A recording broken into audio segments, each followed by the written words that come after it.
qu'on soit malade ou qu'on soit l'entourage d'un malade, moi, comme j'ai toujours dit, l'entourage a un vrai rôle.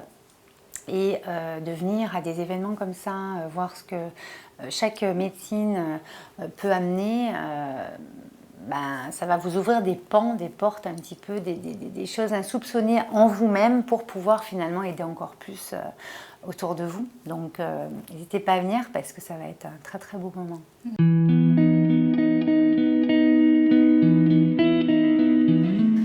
Bonjour et bienvenue dans cette vidéo.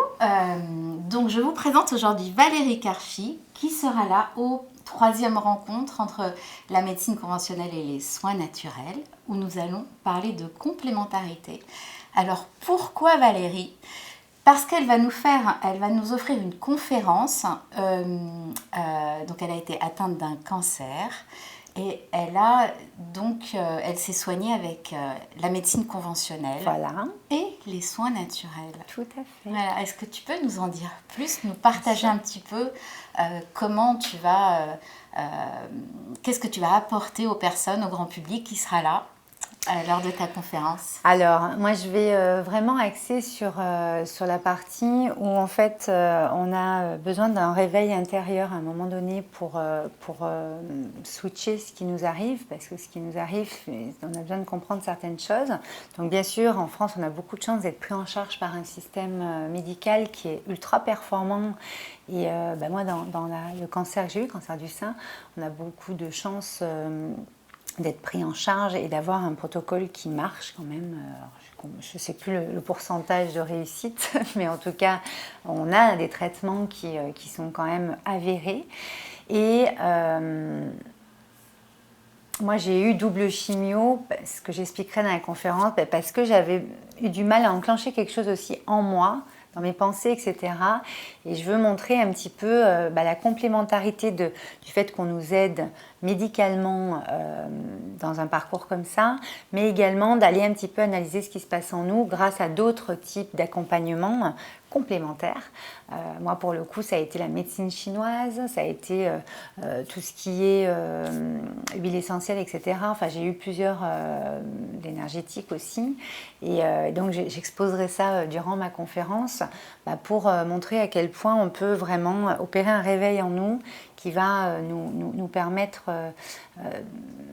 d'enclencher le pouvoir transformateur de nos histoires. Parce qu'en fait, nos histoires nous mènent à ces étapes de vie-là qui ne sont jamais bien simples. Mais pour ma part, grâce à cette étape de vie, j'ai vraiment pu découvrir qui j'étais, de façon beaucoup plus puissante encore qu'avant, avec beaucoup d'amour. La puissance, c'est beaucoup d'amour. Et j'ai envie de le partager et de mettre en valeur le fait de cette complémentarité dans les soins qu'on reçoit et de qu'est-ce qu'on en fait. Je sais qu'en décembre, donc là on est en mars, en décembre il y a eu une étape importante pour toi, c'était la fin. Voilà, c'est la fin des traitements d'hormonothérapie, on appelle ça. C'est-à-dire quand on a ce type de cancer du sein hormonodépendant, c'est les plus courants dans les cancers du sein. On a donc le protocole opération, chimio, rayons, etc. Et ensuite, on doit prendre un cachet tous les jours. Moi, je prends tous les soirs pendant 5 ans. Les rayons enlèvent à peu près 20% de récidive, c'est contre les récidives.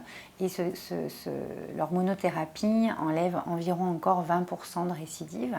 Et j'ai arrêté au mois de décembre et j'interviens prochainement sur cette belle rencontre avec Anne et vous tous. Donc j'ai vraiment hâte de vous partager tout ça. Je diffuserai, je pense, mon clip aussi qui montre un peu ce réveil et comment chacun peut opérer cette bascule en lui et donc ensuite dans sa réalité.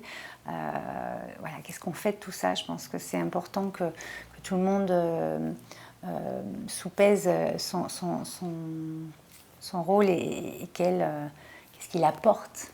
Hein. Et c'est vrai que chacun apporte des choses juste exceptionnelles pour être là. Oui. Et donc, toi, tu as utilisé la médecine chinoise. Est-ce que c'est quelque chose qui t'a été proposé à l'hôpital ou est-ce que c'est quelque chose que tu as été chercher à l'extérieur? Non, j'ai été chercher. D'accord. Non, j'ai été chercher, j'avais la chance d'avoir, c'est des personnes qui m'ont proposé plusieurs choses, donc il y en a vers lesquelles on a envie d'aller, d'autres pas, donc c'est bien de s'écouter. Non, l'hôpital m'a pas, à part au rayon, on m'a glissé une petite feuille avec des numéros de téléphone de coupeurs de feu, parce qu'on est complètement brûlé. On m'a dit de ne pas le dire, donc je le dis parce que maintenant ça commence à être quand même assez courant. Et il se trouve que donc, j'ai appelé une personne, mais j'avais moi déjà une autre personne qui m'avait proposé de faire ça. Donc voilà, j'en avais deux qui travaillaient pour moi, sur moi à ce moment-là. C'était super. Mais non, on ne m'a pas proposé. Après, on m'a dirigée vers la Ligue contre le cancer. Là, par contre, j'ai pu me former en pleine conscience, en méditation de pleine conscience, au MBSR. J'ai aussi suivi un atelier d'écriture qui m'a beaucoup, l'écriture est thérapeutique, vraiment. Donc ça, c'était très, très intéressant. Et puis après, il y avait aussi une personne au niveau de la partie plutôt bien-être, beauté, on va dire. Qui refaisait la ligne des sourcils, tu sais, avec une technique très douce et très naturelle. C'est pas juste un trait.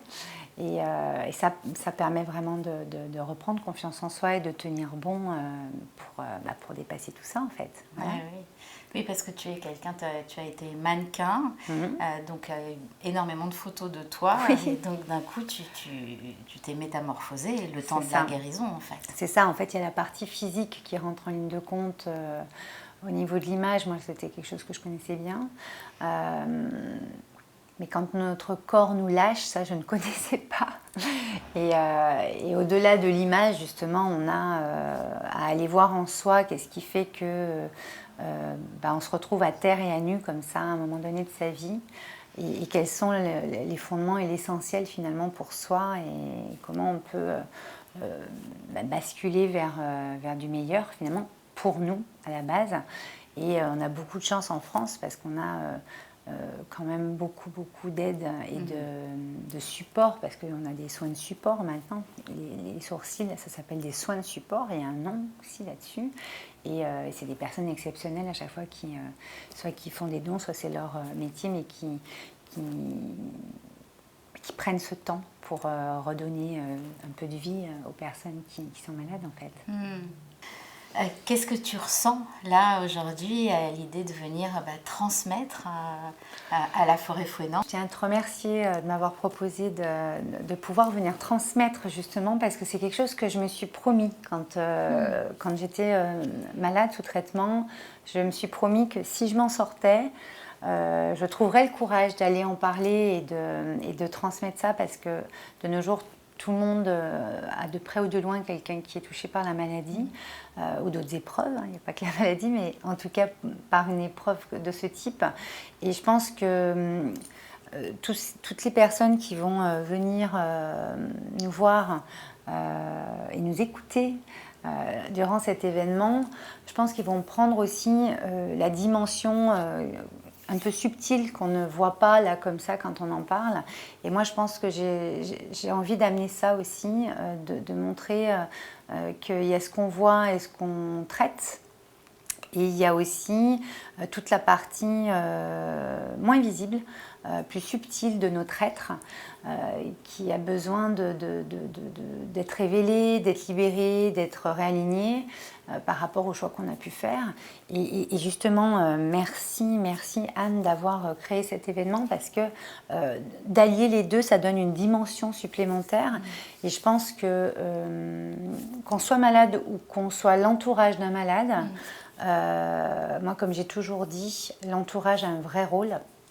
Et de venir à des événements comme ça, voir ce que chaque médecine peut amener, ça va vous ouvrir des pans, des portes un petit peu, des choses insoupçonnées en vous-même pour pouvoir finalement aider encore plus autour de vous. Donc n'hésitez pas à venir parce que ça va être un très très beau moment, très fort.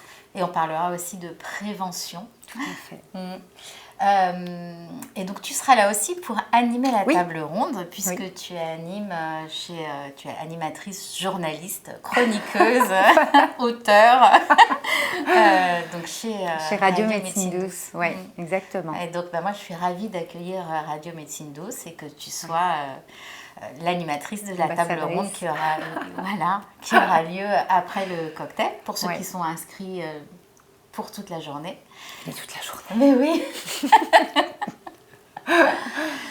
Donc écoute, je te remercie.